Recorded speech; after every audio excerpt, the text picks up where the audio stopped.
Welcome back to my channel.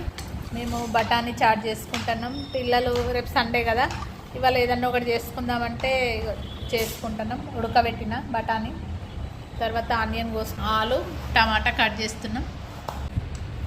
సగం బఠానీ మిక్సీలో వేస్తున్నా, సగం బఠానీ అట్లనే ఉంచుతా. మనం తినేటప్పుడు పంటి కింద తగిలితే టేస్ట్ వస్తుంది, అందుకే సగం అట్లే పెట్టి సగం మిక్సీ పడుతున్నా. నేను కస్తూరి మేతి వేయించిన, కొంచెం వేయించిన తర్వాత క్రిస్పీగా అవుతుంది, అప్పుడు కొంచెం నలిసేయచ్చు. కొంచెం వేడి చేస్తున్నా దీన్ని. బాగా పడితే మెత్తగా అవుతుంది, కొంచెం బరకగా ఉంచుకోవాలి. అప్పుడు కొంచెం బటర్ వేసినాం అనుకో ఇంకా టేస్ట్ ఉంటుంది. ఉల్లిపాయ వేస్తున్నా, మ్యాష్ చేసిన 2 ఆలుగడ్డలు, 2 టమాటా. నేను హాఫ్ కేజీ కొంచెం తక్కువ తీసుకున్నావి, ఎందుకంటే మా పిల్లలు ఇష్టంగా తింటారు, అందుకోసం ఎక్కువ తీసుకున్నా. 1/2 కిలో తీసుకుంటే 1 టమాటా తీసుకోండి. పచ్చిమిర్చి వేస్తున్నా, ఫస్ట్ వేసుకునేదండి నేను చూపించలే. అన్నీ ఇంట్లో ఉన్న వాటితోనే, బయట కొనుక్కొచ్చిన అవసరమే లేదు. ఎందుకంటే మనం అన్ని బటర్ కావాలంటే నచ్చితే ఉంటే వేసుకోవచ్చు, లేకుంటే లేదు. మా ఇంట్లో ఉంది కాబట్టి నేను వేసుకుంటున్నా. తర్వాత టమాటా,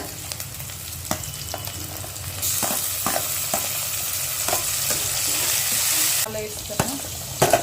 కోసం కొంచెం పసుపు, తర్వాత కారం.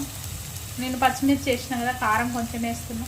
మా పిల్లలు స్పైసీ తింటారు, కాకపోతే ఎవరికి తగ్గట్టు వాళ్ళు వేసుకోవాలి. ఉప్పు వేస్తున్నా.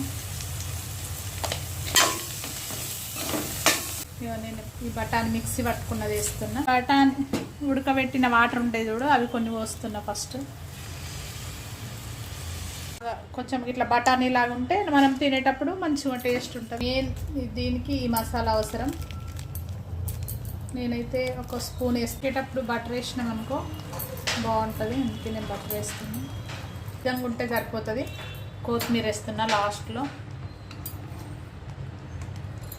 కస్తూరి మేతి ఇది వేస్తేనే దీని టేస్ట్ బాగుంటుంది. కంపల్సరీ అంతటా దొరుకుతుంది, మన ఇండ్లలో ఉంటుంది.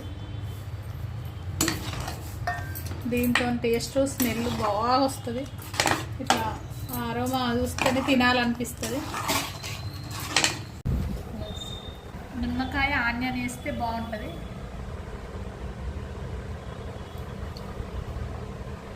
టేస్ట్ మాత్రం సూపర్ ఉంటుంది బఠానీ చాట్. ఒకసారి ట్రై చేయండి. ఇంట్లోనే ఏం అవసరం ఉండదు, ఎక్కువ ఇంట్లో ఉన్న వాటితోనే చేయడం.